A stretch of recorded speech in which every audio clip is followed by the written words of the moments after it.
আমরা সবাই মাফ করছি তো আমাদের সেক্রেটারি সাহেব মাশাআল্লাহ মসজিদের জন্য অনেক কাজ করে, বলার অপেক্ষা রাখে না। ওনার সাথে আমার এত পরিচয় আঙ্কেলের সাথে, তো ওনার ভাইদের তো এত ভালো মানুষ, তো ওনার ভাইয়ের তো অনেক ভালো মানুষ হবে ইনশাআল্লাহ নাকি। এই জন্য আমরা সবাই দোয়া করবো আল্লাহ যেন ওনার ছুটিগুলো মাফ করে, ওনাগুলোকে আল্লাহ নেক দ্বারা পরিবর্তন করে আল্লাহ ওনাকে জান্নাত দাসী করে। সবাই দোয়া করবো তো ইনশাআল্লাহ। সবাই মাফ করে দিয়েছে। আর পাওনা দানা যদি কেউ থেকে থাকেন, আমাদের সেক্রেটারি সাহেব আছে, ওনার কাছে ঈদের পরে যোগাযোগ করবেন ইনশাআল্লাহ।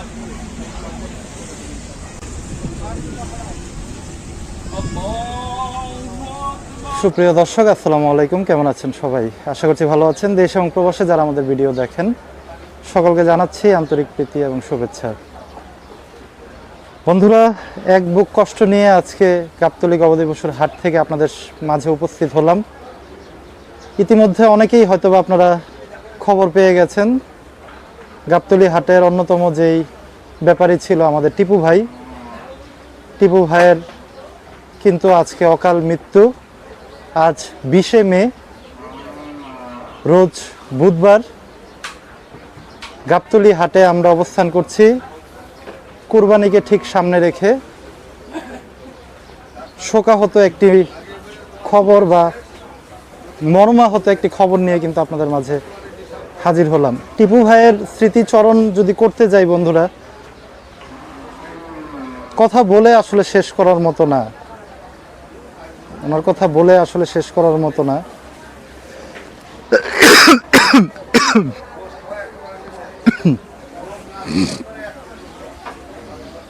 2023 সালে যখন আমি গাবতলী হাটে প্রথম ঢুকি ভিডিও করব উদ্দেশ্য করে নিয়ে, প্রথম দিনে টিপু ভাইয়ের সাথে আমার দেখা, এবং উনি নিজে ডেকে ওনার এই ডগায় আমাকে নিয়ে আসছে। সেই চেয়ারটা ওই ফ্যানটার নিচে বললো যে ভাই বসেন, বসে একটু ঠান্ডা হন, আপনাকে ভিডিও করবেন কিনা। আমি বললাম যে ভাই ভিডিও তো চাচ্ছিলাম যে ভিডিও করব আপনাদের, তো যদি আপনারা ভিডিও দিতেন তাহলে হয়তো বা করতে পারতাম। টিপু ভাই আমাকে বলল তবে কোনো সমস্যা নাই, ভিডিও করেন, সমস্যা নেই। উনি নিজ থেকে কিভাবে ভিডিও করতে হয় হাতে কলমে ধরে কিন্তু মোটামুটি আমাকে শিখিয়ে দিল। তারপর থেকে 23 সাল থেকে আজকে 2026, মোট 3টি বছর, 3.5 বছর কিন্তু টিপু ভাইয়ের সাথে আমার একটি সম্পর্ক, এবং দিনে দিনে সেই সম্পর্কটা কিন্তু একটি গভীর সম্পর্কে কিন্তু রূপ নেয়, একদম ফ্যামিলির মতো। আজকে থেকে ঠিক 4 দিন আগের গল্প যদি বলি, ঠিক এই চেয়ারটাতে উনি বসা ছিল, এই চেয়ারটিতে উনি বসা ছিল। এবং আমি গাবতলী হাটে আসি, আসার পরে টিপু ভাইয়ের সাথে আমার দেখা হয়, এবং এই জায়গাটাতে টিপু ভাই বসা ছিল। টিপু ভাই কেমন ছিল খালা? অনেক ভালো ছিল। সবার কিন্তু ছাইরা গেছে গায়ের কথা নিন্দা করা কোন আমাকে চলবো, আর পাপ পাপ হইব। ভালোই ছিল, একদিক দিয়ে বকলো, আবার একদিক দিয়ে আদর করতো। বক্তকে লিগে ভালো লিগাই বক্ত। প্রতিদিন আমি তো নিচতলার ফ্ল্যাটে থাকি, আমি থাকি নিচতলার ফ্ল্যাটে, ওই থাকি উপরতলার ফ্ল্যাটে। রাত্রে 3টা-4টার দিকে যাবে, আমার ভাই শামসু ভাই, শামসু ভাই, আমি তোর লাগে ঘুমিয়ে পারবো না নাকি, আমি তুই চাবি একটা বানাই এলো, ভাই খোলা। এই প্রত্যেক দিন আমি রাইতে খোলা দিতাম। আমার লগে এত ক্লোজ আছিল, আপনার সাথে আমার সাথে এত ক্লোজ আছিল। আবার আমার ডাক দিত, শামসু চা খাবে না, চা খাওয়াবো। আবার আমার কইতো চা খাওয়াবি না, খাওয়াবো, চল চা খাওয়াই তোরে। পরে চাচু খাওয়াই দিতাম, এত ক্লোজ ছিল। আজকে আমার অন্তরটা ধরে রাখা পারিনি ভাই, এত খারাপ লাগছে ভাই ওর লাগে। টিপু ভাই ব্যক্তি হিসাবে কেমন ছিল? যদি অনেক ভালো ছিল ভাই, ব্যক্তি হিসেবে খুব ভালো ছিল, অনেক ভালো ছিল।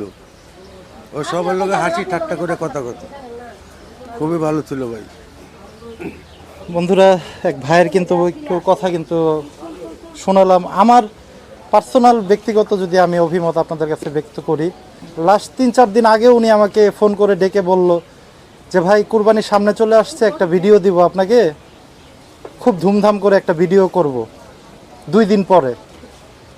সেই 2 দিন পরে আমি শুনলাম কাল রাতে টিপু ভাই হসপিটালে অ্যাডমিট ছিল শ্বাসকষ্টজনিত রোগে, এবং আজ সকাল 8:30টায় কিন্তু সে আমাদের মায়া ত্যাগ করে কিন্তু দুনিয়ার মায়া ত্যাগ করে কিন্তু পৃথিবী ছেড়ে চলে গেছে। এটাই কিন্তু সত্য কথা। এর আগে অনেকবার অনেকেই গুজব একটি বের হয়েছিল টিপু ভাই নাই। আমি এই কথা আপনাদের মাঝে ভিডিওতে তুলে ধরছি। অনেক মাঝখানে বেশ কয়েকবার উনি হসপিটালেও ভর্তি ছিল, ভিডিও দিয়েছে, অনেকে অনেক ধরনের মন্তব্য করেছেন। আমি 2-3টা ভিডিও করেছি। উনি কিছু টাকা ধরা খাওয়ার পরে উনি নিজেই আমাকে বলতো যে ভাই একটু জনগণকে একটু আমি জানাই, কেউ যদি উদ্ধার করে দেয় সেই টাকাগুলো হয়তোবা আমি কুরবানিদের সামনে কিছু ব্যবসা করে হয়তোবা আমার বাল বাচ্চা নিয়ে হয়তোবা 2টা ডাল ভাত খেয়ে হয়তোবা বাঁচতে পারবো। তো সেই ভিডিও ছাড়ার পর অনেকেই কিন্তু মন্তব্য করছেন একই টপিক নিয়ে কেন বারবার ভিডিও করি। শেষ মোমেন্টে উনি কয়েকবার ফোন দেওয়ার পরও আমি কিন্তু আসি নাই। এই কষ্টটা আমার ভিতরে সারা জীবন থেকে যাবে। এবং লাস্ট যেদিন ওনার সাথে আমার দেখা হলো সেদিন উনি আমাকে বলল, মানে একদম মন খারাপ করেই, যে ফোন দিলে ফোন ধরেন না ভাই। এবং টিপু ভাই আজকে নেই, ওনার ডগা খালি। এই যে টিপু ভাইয়ের নাতিন জামাই, একটু আমি নাতিন জামাইয়ের কাছ থেকে শুনি। টিপু ভাই হসপিটালে ভর্তি হয়েছিল কবে? কালকে না এর আগের দিন? 4 দিন ধরা আইসিইউ রুমে ছিল। যে একদিন মাঝখানে 3-4 দিন আগে একদিন হাটে আসলো। আইছিল আগে ওই হাটে আইছে, আর ভালো হয় না। ওই হাটে আয়া 3 দিনের মধ্যে আইসিইউ রুমে ছিল ভর্তি করা। 3 দিনের মধ্যে আজকে মারা গেল। আজকে সকালবেলা শেষ,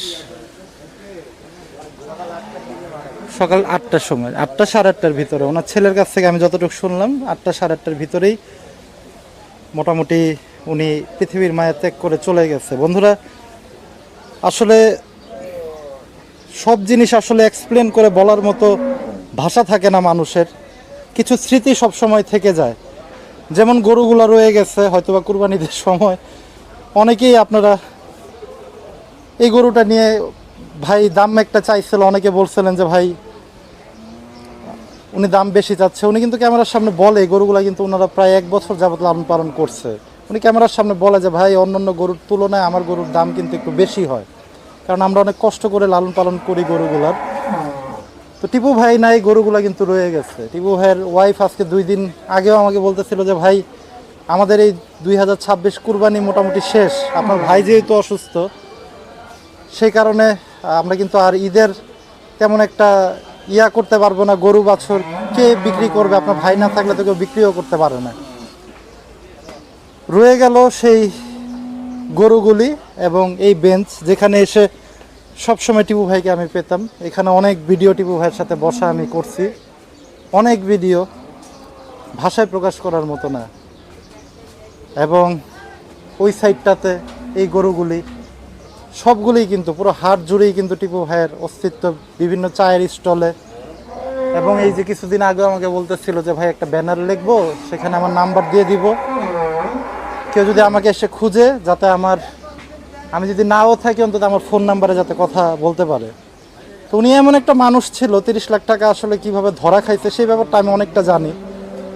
উনি হাটের প্রতিটা মানুষের সাথে খুব অল্প সময়ে মিশে যেত। শুধু হাটের মানুষ না, হাটের বাইরে থেকে অনেক মানুষ আসলেও 10 মিনিট ওনার সাথে কথা বললেই, 10 মিনিট কথা বলার পরে যদি আপনি বলতেন যে ভাই আমি গরুটা আপনার কাছ থেকে নিব, 10,000 টাকা বা 20,000 টাকা বাইনা দিব, পরে বাদ বাকি টাকা দিব, উনি কিন্তু দিয়ে দিত। এরকম একটা মানুষ ছিল, আমার নিজের চোখে দেখা সেটা। আজ সেই লোকটা নাই, কষ্টে অন্তর বুকটা ফেটে যাচ্ছে। তারপরও বলতেই হয়, টিপু ভাইকে যারা ভালোবাসতেন তারা টিপু ভাইয়ের জন্য সবাই দোয়া করবেন। যারা উনাকে পছন্দ করতেন না তারাও তার জন্য দোয়া করবেন। আসলে এই দিনটার পরে কিন্তু একটা মানুষের এই দুনিয়াতে আর তেমন কোনো সময় থাকে না, এবং এটাই কিন্তু একটা মানুষের সর্বশেষ এবং সব গল্পের ইতিহাসের কিন্তু শেষ চ্যাপ্টার কিন্তু আজকের এই দিনটাতেই। আজ টিপু ভাই নাই, কাল হয়তো বা আমিও থাকবো না। বন্ধুরা, এটাই দুনিয়ার বাস্তবতা। আমরা ভিডিও করি আপনাদের জন্য, ওপার থেকে আপনারা ভিডিও দেখেন, অনেকে অনেক ধরনের মন্তব্য করেন, আমরা দেখি। কিন্তু মানুষকে মানুষ হিসাবে ভাবতে হবে। এবং মানুষের কিছু কথা সত্যিই যে আসলে বাস্তবেও রূপ নেয়, সেটা কিন্তু আজকের এই দিনটা। টিপু ভাই কিন্তু অনেক ভিডিওতে বলছে যে একটা সময় দেখবেন যে ভাই আমি নাই, এই 30 লাখ টাকার শোকে এই বেঞ্চটার ভিতরে বসে বসে প্যাকেটের পর প্যাকেট সিগারেট খাইছি টেনশনে, যেখানে ডাক্তার ওনাকে সিগারেট বা পান খাওয়ার কথা নিষেধ করছিল। আপনারা চাইলে আমার আগের ভিডিওগুলো দেখতে পারেন, টিপু ভাইয়ের যে ভিডিওগুলো ছিল সব কথা ওনার নিজ মুখে কিন্তু বলা আছে এই কথাগুলো।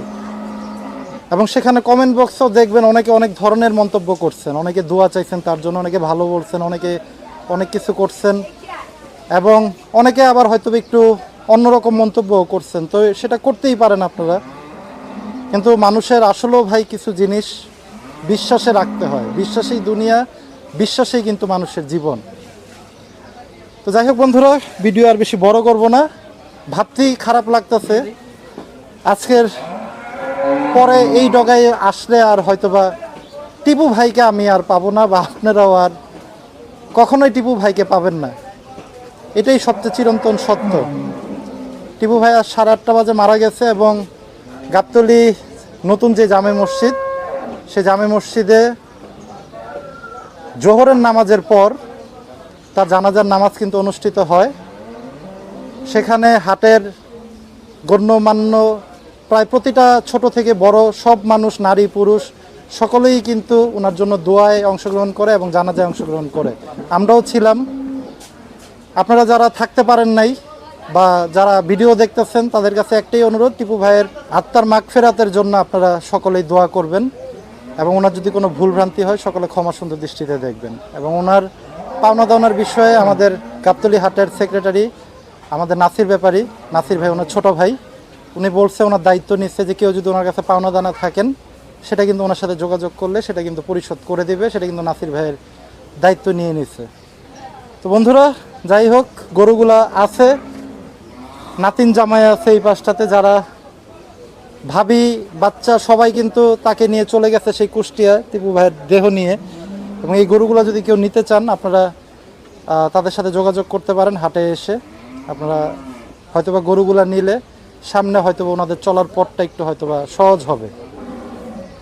টিপু ভাই নাই, টিপু ভাইয়ের ওয়াইফ কিছুদিন আগেও বলতেছিল যে ভাই আপনার ভাই না থাকলে আমার যে ছেলেগুলো আছে সেই ছেলেগুলো নিয়ে কিভাবে করব, তারা না পারে গরু কিনতে, না পারে গরু বিক্রি করতে, না পারে কারোর সাথে কথা বলতে, আপনার ভাই ছাড়া পুরো পৃথিবী অন্ধকার আমাদের। তো আপনারা সবাই তার জন্য দোয়া করবেন, তার ফ্যামিলির জন্য দোয়া করবেন, তারা যাতে আল্লাহ তাদের মনে একটা ধৈর্যদান দারাজ করে এবং সুন্দরভাবে সামনের দিনগুলো চলার জন্য সহায়তা করে। তো বন্ধুরা, আজকে বিদায় নেই, সবাই ভালো থাকেন, সুস্থ থাকেন, আল্লাহ হাফেজ। আর ভুলভ্রান্তি হলে অবশ্যই ক্ষমা সুন্দর দৃষ্টিতে দেখবেন। জানাজার নামাজ শেষ করে কিন্তু বের হচ্ছে গাড়ি, কুষ্টিয়ার উদ্দেশ্যে কিন্তু যাত্রা করবে। টিপু ভাইয়ের সেই নিথর দেহকে নিয়ে কিন্তু রওনা দিচ্ছে গাড়িটি।